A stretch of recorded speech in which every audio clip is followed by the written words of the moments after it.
सिया राममय सब जग जानी, करहो प्रणाम चोर जुग पानी। आज तक सारी चर्चा हमने कर ली है, जितना समय मर्यादा में कर सके।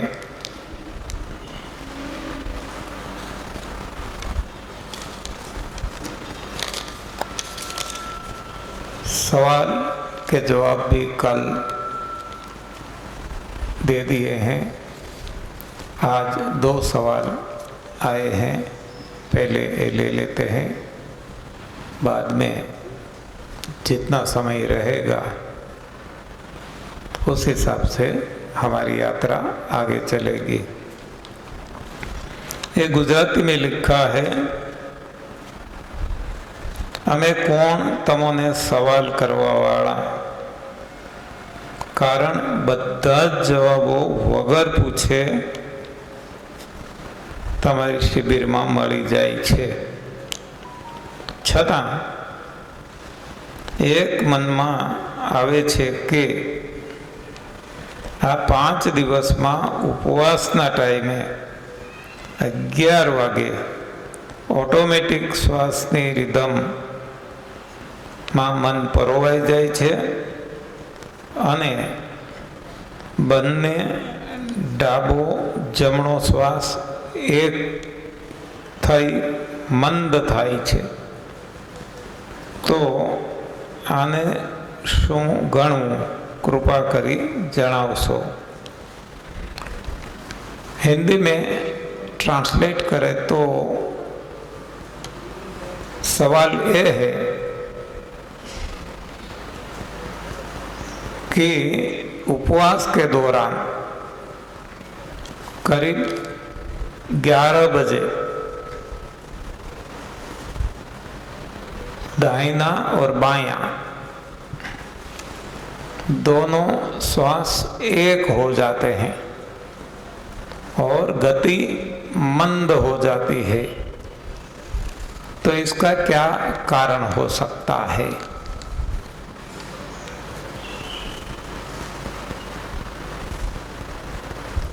तो हमने चर्चा की थी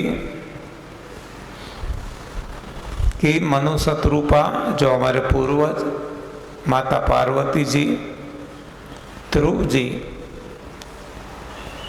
और अनेक तपस्वी योगी, ये सभी ने प्रभु प्राप्ति के लिए भोजन का क्रमशः त्याग किया।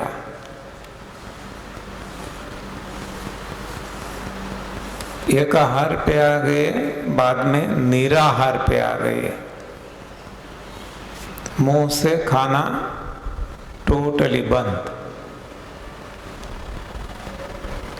तब जो आप कहते हैं ऐसी अनुभूति उनको भी हुई।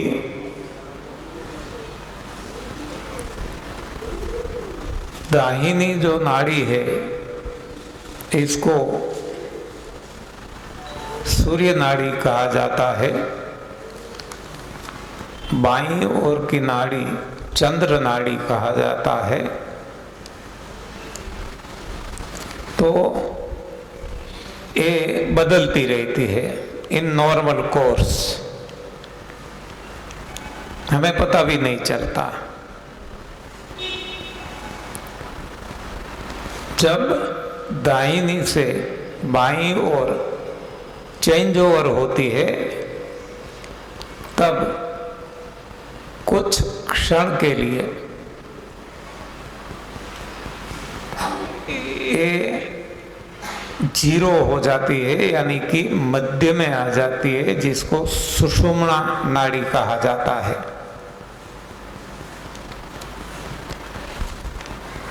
सम, हाँ, न दाहिना न बायां। जब ये सांस चलने लगता है इसको सुषुम्ना कहा जाता है। जब सुषुम्ना नाड़ी चलती है तब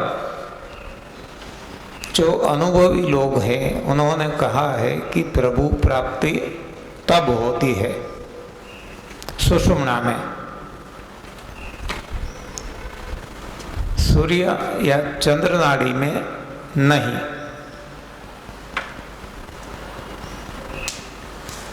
तो इस सुषुम्ना नाड़ी के लिए योगी लोग अनुलोम विलोम प्राणायाम करते हैं। जो हम अनुलोम विलोम करते हैं, कल मैंने बताया था, वो अनुलोम विलोम नहीं है। अनुलोम विलोम इसको नाम दे सकते हैं। अनुलोम विलोम क्या है? यहाँ से यहाँ, यहाँ से यहाँ, दैट इज कॉल्ड अनुलोम विलोम। लेकिन ये प्राणायाम नहीं है। प्राणायाम का मीनिंग हमने कल देख लिया कि प्राणों को धीरे धीरे धीरे धीरे मंद करते जाना है, गति मंद करते जाना है, टाइम पीरियड बढ़ाते जाना है। तो ये जब मंद होता जाता है इसको प्राणायाम कहा जाता है। प्राणायाम का अर्थ ही ये है। तो उसी तरह उन्होंने जो यहाँ से सांस लिया, अंदर रोका, बाहर निकाला, फिर से बाहर रोक दिया, फिर से अंदर लिए, यानी कि एक आवर्तन जो होता है सांस लेने का, चाहे नॉर्मल हो, चाहे फास्ट हो, चाहे मंद हो, 4 स्टेजेस आते हैं। एक है अंदर लेना, इनटेक। तो इसको कहा जाता है पूरक, क्योंकि सांस को हम अंदर पूरते हैं, पूरक। जब हम सांस लेते हैं इसको पूरक कहा जाता है। अब अंदर गया सांस वहीं रोकते हैं तो इसको कुंभक कहा जाता है। अब इसको जब बाहर निकालते हैं, इनहेलिंग, जो अंदर डाला इनहेलिंग, अब आउटहेलिंग, बाहर निकालते हैं। अंदर डाला पूरक, अब बाहर निकालते हैं रेचक। इसको नाम दिया गया है रेचक। ये पूरा निकाल दिया, उसको बाहर रोकते हैं। तुरंत सांस नहीं ले लेते, जितना हो सके रोकते हैं। तो इसको भी कुंभक कहा जाता है। लेकिन जो अंदर रोका आंतर कुंभक, बाहर रोकते हैं बाह्य कुंभक। तो ये जब प्रैक्टिस करते हैं सांस को मंद करने की, तब अपने आप एक ऐसी स्थिति आ जाती है कि अब सुषुम्ना चलने लगती है। मध्य नाड़ी, न दाईं न बाईं, मध्य नाड़ी। और उसी वक्त हमारी कुंडलिनी जागृत होती है और ये हमें शक्ति प्रदान करती है। इसकी शक्ति इतनी होती है कि कोई एटम बॉम्ब, कितने भी एटम बॉम्ब, इसके पास कुछ भी नहीं है। ये हमारा अनुभव नहीं है। मैंने आपको बताया था, जो भी मैं कहूँगा मेरा अनुभव। अनुभव नहीं है। अनुलोम विलोम भी मैंने बहुत किया है, सब कुछ प्राणायाम जो ये बहुत किए हैं, लेकिन इतना बहुत अनुभव नहीं हुआ है। एक दो बार हुआ है, परमानेंट नहीं है। एक बार हम दुबई जा रहे थे, कालू भाई भी साथ थे, मेरी बगल में बैठे थे हम, मेरी पत्नी थी रसीला बेन थी, महेंद्र भाई कोराट थे, पूरी टीम। तो जैसे आप सभी को पता है कि फ्लाइट जैसे टेकअप करती है, तुरंत जो एयर होस्टेस है वो सेफ्टी के लिए अनाउंसमेंट करती है, ऐसे सीट बेल्ट लगाना, ऐसे खोलना, यहाँ वो, हाँ आपको सबको पता है। तो ये जो 4 घंटे का रास्ता था, ऐसा सोचकर मैंने 4 घंटे बैठे बैठे तो कैसे जाएंगे, तो मैंने नोट और पेन, पैड और पेन साथ में लिए थे कि सदुपयोग करेंगे, लिखेंगे। तो जब अनाउंसमेंट होता था तब तो नहीं, कंसंट्रेशन नहीं होता पाता, तो लिखना मैंने सोचा कि ये अनाउंसमेंट बंद हो जाए, बाद में लिखना शुरू करूँगा। तो मैंने केवल आंखें बंद कर दी, या तो आंखें बंद हो गई। अब आंखें जब खुलती है तब भी अनाउंसमेंट चालू है। तो मैंने सोचा कि अभी चालू होगा अनाउंसमेंट, लेकिन अनाउंसमेंट में सुना कुछ और कि वेलकम टू दुबई, बाहर का तापमान इतना है, ये है, वो है। 4 घंटे बीत गए, मालूम ही नहीं हुआ। तो ऐसे ऐसे अनुभव 1-2 बार हुए, ज़्यादा नहीं हुए हैं। तो ये समाधि जिसको कहते हैं, ध्यान कहते हैं, वो अपने आप होता है, करना नहीं है। और इसके लिए जो अष्टांग योग हमें बताया गया है, इसमें यम, नियम, आसन, प्राणायाम, प्रत्याहार, धारणा, ध्यान, समाधि। तो समाधि तक कैसे हम जाए, तो आपको ये जो समाधि की पूर्व की अवस्था, ये उपवास काल में होती है। हाँ, सभी को नहीं होगी, लेकिन जिसको भी होती है, ये ड्यू टू उपवास, ड्यू टू फास्टिंग, जैसे कि हमने खाना पीना छोड़ दिया, और ये ऋषि मुनियों ने, तपस्वियों ने इसी हिसाब से तो खाना पीना छोड़ा था। तो ये जब दोनों सम हो जाता है, इसको कहा जाता है सुषुम्ना नाड़ी। तो ये अध्यात्म मार्ग में बहुत ही दुर्लभ है, जिसको भी होता है भाग्यवान है। क्योंकि जब सुषुम्ना चलने लगेगी, बाद में आप जहर भी पिएंगे ना, तो भी आपको कोई नुकसान नहीं होगा। यानी कि कुछ भी खाओ। देखो, ये जो हम नई न्यू डाइट सिस्टम आदि बातें करते हैं, ये हमारे लिए हैं। जब कोई इसके परे निकल गए, हाँ, इसका भी लेवल्स होते हैं, बाउंड्री होती है, बाउंड्री के बाहर निकल जाते हैं, उनको ये नियम नहीं लागू होते। चाहे मीराबाई ने, नरसिंह मेहता ने, शबरी ने कुछ भी खाया, लेकिन उनकी जो लगन थी,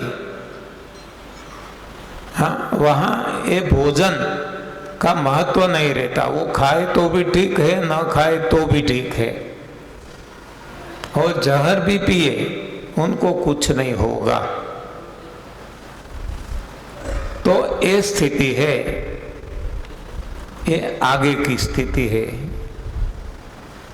तो ये स्थिति अपने आप आ जाएगी जब इस मार्ग में, तप सेवा सुमिरन के मार्ग में हम आगे बढ़ेंगे।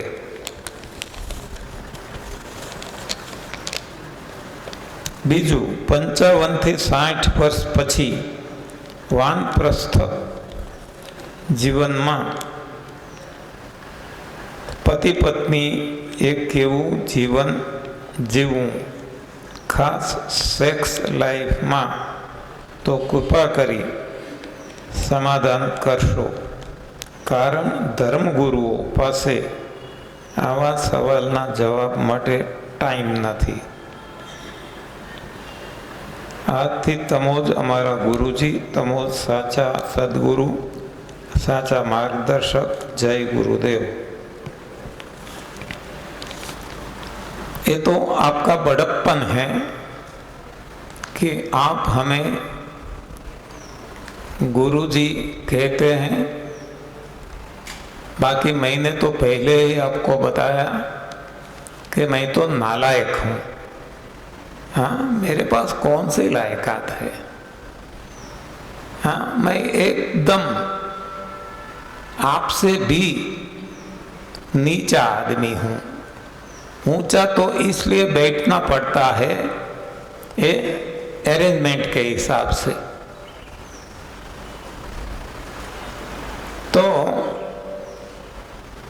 आपका बड़प्पन है कि आप हमें गुरुजी कह के पुकारते हैं, चरण स्पर्श करते हैं, मान पान देते हैं, लेकिन इसकी मुझे कोई आवश्यकता नहीं है। मैं तो केवल इतना कहता हूँ कि ये हमारा अनुभव है। हमारे पैर पकड़ने से कुछ फायदा नहीं होगा। पैर को क्या कहा जाता है? गद्दा के पैर को हम क्या कहते हैं? वो लात मारता है ना। तो ये प्रास मिलाने के लिए किसी ने बताया है कि मेरी लात मत पकड़ो, पकड़ने की आदत ही पड़ गई है तो मेरी बात पकड़ो।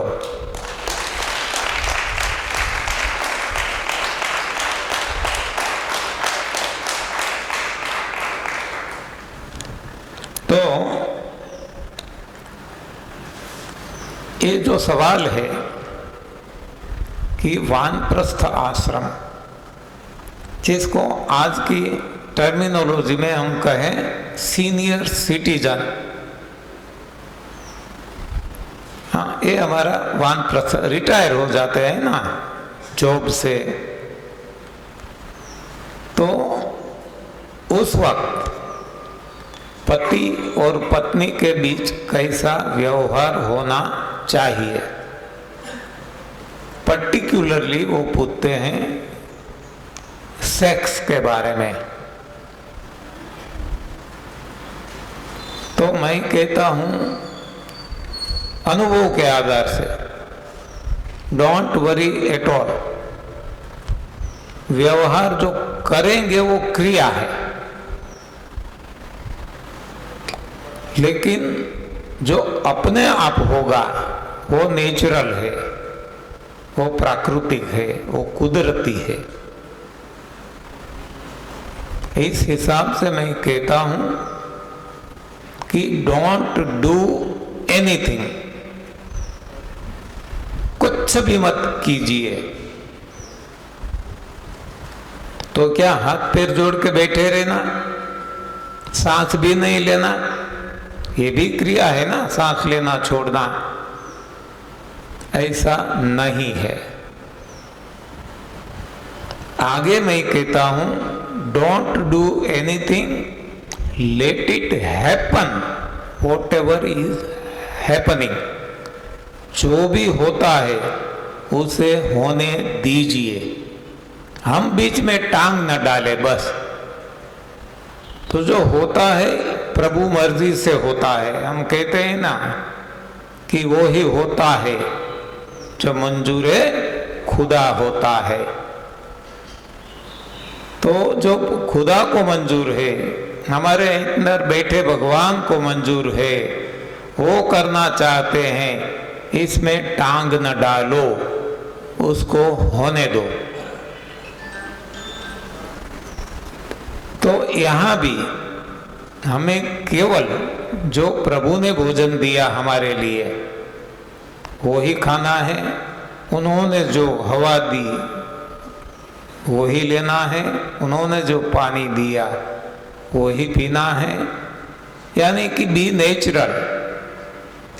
बस हमारा काम इतना है, बाकी तो सब कुछ भगवान संभाल लेते हैं। तो अब जो सेक्स का सवाल है, अब आप देखेंगे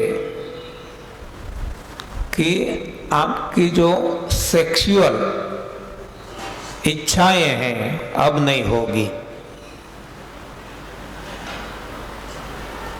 भगवान ने श्रीमद् भगवद गीता में कहा है कि प्रजोत्पत्ति हेतु, भगवान कहते हैं ना सूर्य मैं हूं, पांडवों में अर्जुन मैं हूं, ये मैं हूं, ये मैं हूं। उसी तरह भगवान कहते हैं कि प्रजोत्पत्ति हेतु काम मैं हूं। हाँ, प्रजोत्पत्ति हेतु ये लिखा है। काम वासना जो है एक केवल मनुष्य में है, इंसान में है, जबकि काम सभी में है। दोनों में अंतर है। काम सभी में है, कामेच्छा, काम वासना वो इंसान में है। आप देखेंगे कि सारी सृष्टि में 84 लाख योनियां हैं, केवल इंसान ही कपड़े पहनते हैं, बाकी सारे प्राणी नग्न रहते हैं, साथ में रहते हैं, फिर भी कभी उनको काम वासना नहीं होती। हाँ, साथ में रहते हैं फिर भी उनको कामेच्छा होती है। कब? जब भगवान जरूर है प्रजोत्पत्ति हेतु, तब कुछ क्षण के लिए कामेच्छा होगी। हमें काम वासना क्यों होती है? इसके पीछे यही कारण है कि हम गलत खाना खाते हैं, एसिडिक फूड खाते हैं, पकाया हुआ खाते हैं, जो हमारा भोजन नहीं है वो ही खाते हैं। तो इस हिसाब से हमें काम वासना होती है। कुरान में लिखा गया है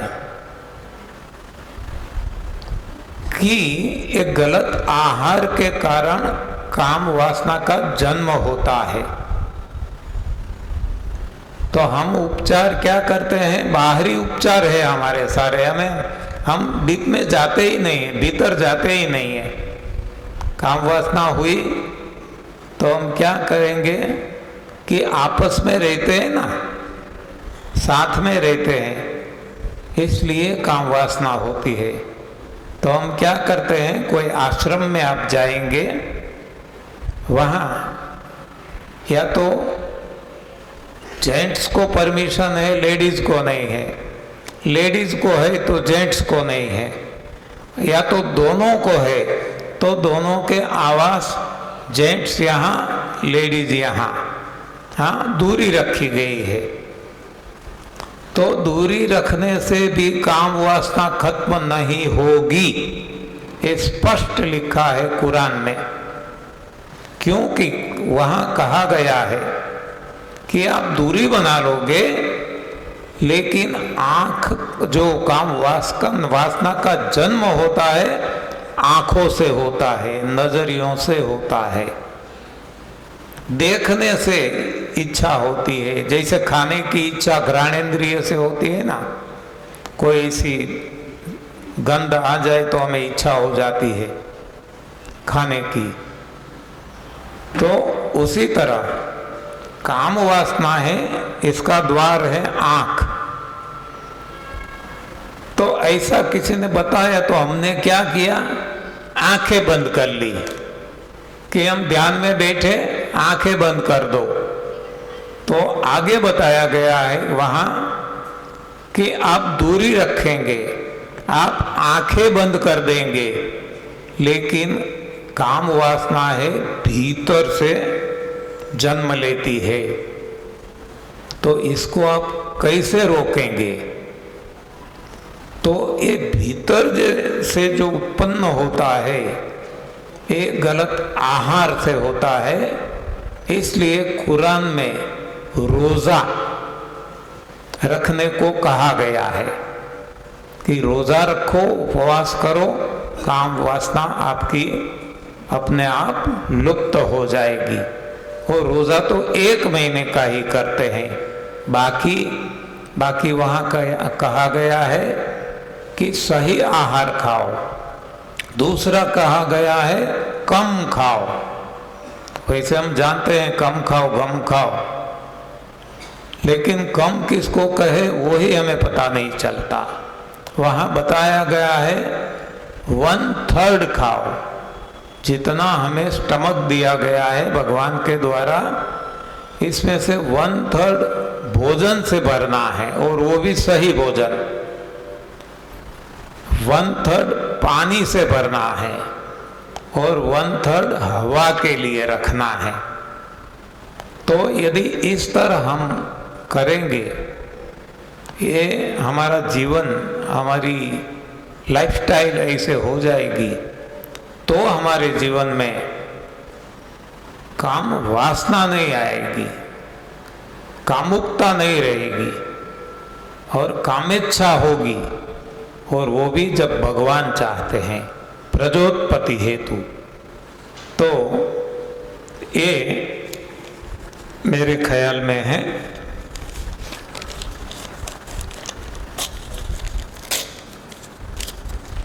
तो जो व्यवहार कैसे करें, ये जो पूछा गया है, इसके लिए अब आप समझ गए होंगे कि कुछ करना नहीं है, होगा अपने आप।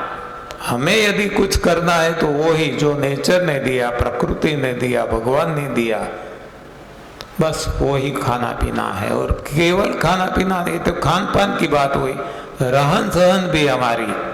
तो इसको हम कह सकते हैं कि जे ही विधि राखे राम, वे ही विधि रहियो। राम राखे हम रहिए। तो मतलब हमें कुछ नहीं करना है, करने वाला वो है। नरसिंह मेहता ने भी बताया है, हूँ करूँ एज अज्ञानता शकटनो भार जेम स्वानताणे। तो मैं करता हूँ, ये जब तक बना रहेगा तब तक हम अज्ञानी हैं। और बताया गया है तुलना करके कि एक बैलगाड़ी है, इसका बोझ वहन करते हैं बैल, 1 बैल या 2 बैल जितने भी है, लेकिन इसके नीचे चल रहा कुत्ता वो ऐसा मान लेता है कि ये बैलगाड़ी का वजन तो मैं वहन कर रहा हूं। तो ये आभासी है, हाँ, सही में नहीं है। तो एक डेल्यूशन है, इल्यूशन है, भ्रांति है। तो ऐसी भ्रांति में आज हम सारा मानव समाज फंस गया है। तो जब तक मैं रहेगा, हाँ, तब तक ये बोझ रहेगा। जब तक मैं था हरि नाही, जब हरि है मैं नाही। हाँ,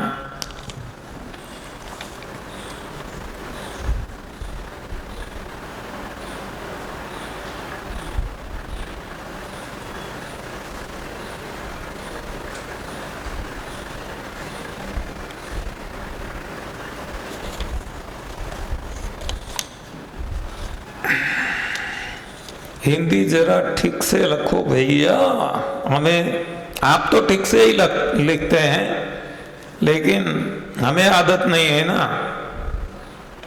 हाँ, क्या हम कच्चा आंवला खा सकते हैं? हाँ, कोई भी रूप में खा सकते हैं, लेकिन सफाई के लिए तो जूस ही लेना है।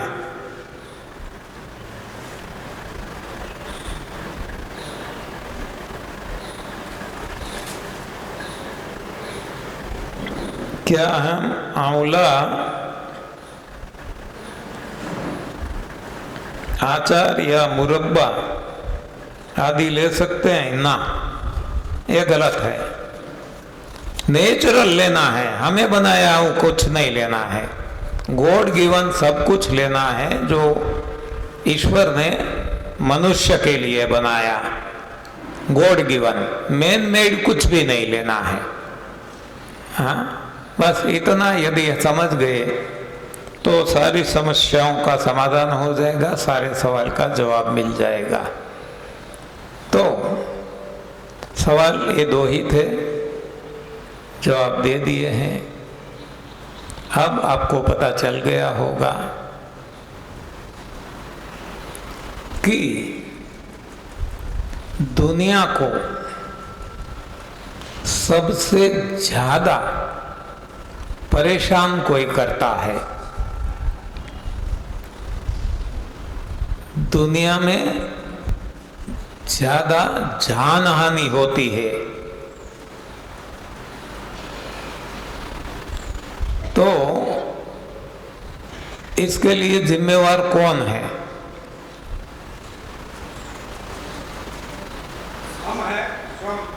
हम हैं।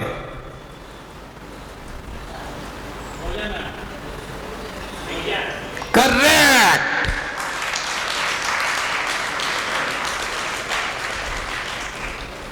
देखो, आतंकी कितने को मारेगा? हाँ, एक आतंकी कितने लोगों को मार सकता है? अरे बॉम्ब भी गिरा दिया, मिसाइल डाल दी, तो भी कितने मरेंगे? देखो, इतने दिन से, शायद 15 से ज्यादा दिन हो चुके, यूक्रेन और रूस के बीच में युद्ध चलता है। कितनी बमबारी होती है, कितने मिसाइल डालते हैं, कितनी बिल्डिंगें जलकर खाक हो जाती है। हाँ, लेकिन कितना आप गिनेंगे? वो दावा करते हैं, यूक्रेन कहता है कि हमने 2000 लोगों को मार दिया, सैनिकों सहित। रूस कहता है कि 5,000 मार दिए। इतने समय से तो ज्यादा से ज्यादा कितने मरेंगे? कोरोना का कहर आया, कितने मरे? लेकिन ये विज्ञान है, ये डेली लाखों को मारता है, डेली। ज्यादातर इस दुनिया में कोई नेचुरल डेथ किसी की भी नहीं होती, हर किसी को विज्ञान ही मारता है, कमौत मारता है। तो सबसे ज्यादा नुकसान यदि किसी ने किया है तो मैन मेड साइंस ने किया है, मानव सर्जित विज्ञान ने। यदि हम इससे बचना चाहते हैं तो हमें भगवान की शरण लेनी होगी, भगवान का विज्ञान अपनाना होगा।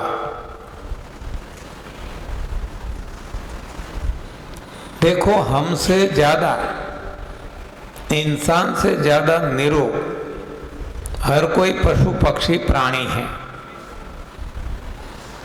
इंसान से ज्यादा सुखी अन्य सभी प्राणी हैं। इसका कारण क्या है कि वो अनपढ़ है, उनको भी यदि ये पढ़ा दिया होता तो उनकी भी हालत हमारे जैसी हो जाती। तो ये पढ़ाए है वो गलत है।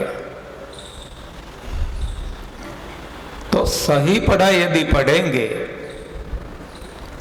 तो हम पशु तक नहीं रहेंगे, लेकिन हमारी ऊर्ध्वगति होगी, हम परमात्मा को पा सकेंगे। तो हम देखते हैं कि चाहे हिंदू हो, मुस्लिम हो, क्रिश्चियन हो, सिख हो, कोई भी हो, हर कोई अपने अपने मंदिर, मस्जिद, गुरुद्वारा, चर्च जाते हैं। हर कोई अपने धर्म के अनुसार, कोई दाढ़ी मूछें रखते हैं, कोई नहीं रखते हैं, कोई तिलक करते हैं, कोई पीले कपड़े पहनते हैं, कोई ऑरेंज कलर के केसरी कपड़े पहनते हैं, कोई सफ़ेद पहनते हैं, कोई काले पहनते हैं। हाँ, तो ये सब कुछ, इसका अर्थ क्या है कि हम भगवान को मानते हैं, इस हिसाब से तो ये करते हैं ना। ये भगवान कहो, खुदा कहो, अल्लाह कहो, गॉड कहो, जो भी नाम दे, यानी कि इंसान है भगवान को मानता है। लेकिन भगवान को मानना बुरा नहीं है, लेकिन भगवान की नहीं मानते। हाँ, इसलिए वो परेशान है। इससे उल्टा देखो, जो परेशान नहीं है, जो रोगी नहीं है, जो दुखी नहीं है, ये पशु पक्षी प्राणी कोई भगवान को नहीं मानते। कोई न माला पहनते हैं, न माला घुमाते हैं, न तिलक करते हैं, हाँ, न देव दर्शन करते हैं, कोई भगवान को नहीं मानते। फिर भी वो सुखी है। क्यों? क्योंकि वो भगवान की मानते हैं। हाँ, तो हमें इतना ही फर्क करवाना है। एक को, इतना को है, इसको इतना कर दो, की कर दो, बेड़ा पार। भगवान की मानने लगो, बाद में कोई मंदिर, मस्जिद, गुरुद्वारा, चर्च कहीं भी जाने की आवश्यकता नहीं है। और यदि गुरुद्वारा सारा जीवन आप खर्च कर देंगे, मंदिर, मस्जिद, गुरुद्वारा, चर्च आपके जूते, हाँ, वो कर देंगे घिस घिस कर, कोई फायदा होने वाला नहीं है। लेकिन भगवान की मानने लगेंगे तो बेड़ा पार हो जाएगा। बाद में भगवान को मानने की भी जरूरत नहीं रहेगी। किस तरह से? मान लो अन्य प्राणी है, भगवान की मानते हैं।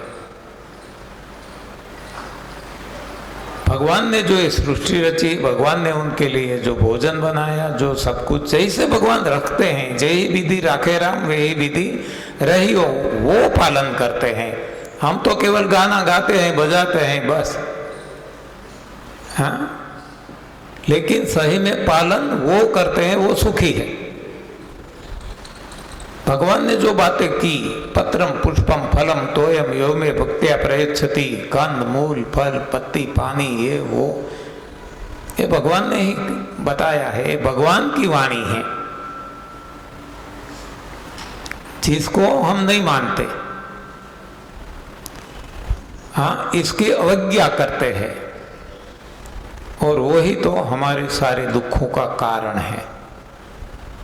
यदि हम भगवान की कई बातें मानने लगे, हाँ, यानी मानना यानी जानना है, मानना है और अपनाना है। केवल जानने से भी फायदा नहीं होगा, केवल मानने से भी फायदा नहीं होगा, जब तक इसको जीवन में अपनाते नहीं हैं।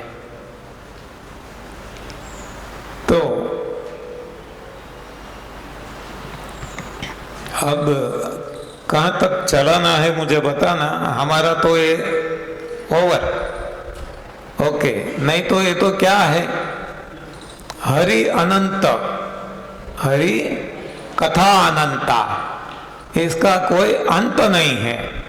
ये तो बस चलता ही रहेगा, चलता ही रहेगा सारा जीवन। जितना भी समय मिले कम पड़ेगा। यहाँ न पढ़ने की ज़रूरत है, न कोई याद रखने की ज़रूरत है, हाँ ना कुछ, वो तो भीतर से आता जाएगा, आता जाएगा, आता जाएगा। हमारा तो केवल ये जो होठ है, लिप्स, वो केवल ऐसे दिखेंगे, लेकिन वाणी जो है वो तो भीतर से आती है, भगवान बोलते हैं।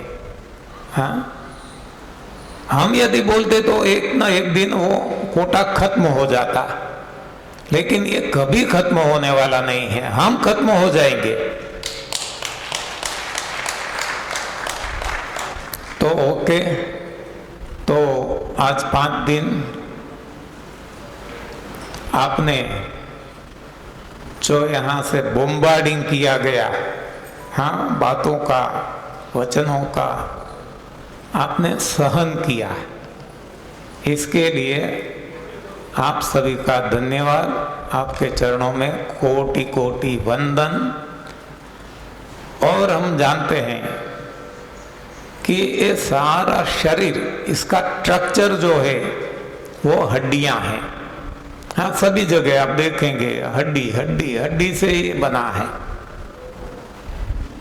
लेकिन एक जो है जीभ, इसमें हड्डी नहीं है। तो ये जीभ जिसमें हड्डी नहीं है, वो हड्डियां तुड़वा सकती है, हाँ, लेकिन मैं नहीं चाहता कि मेरी हड्डियां कोई तोड़े। तो जीभ से कोई ऐसा शब्द निकल गया, वाक्य निकल गया जो आपको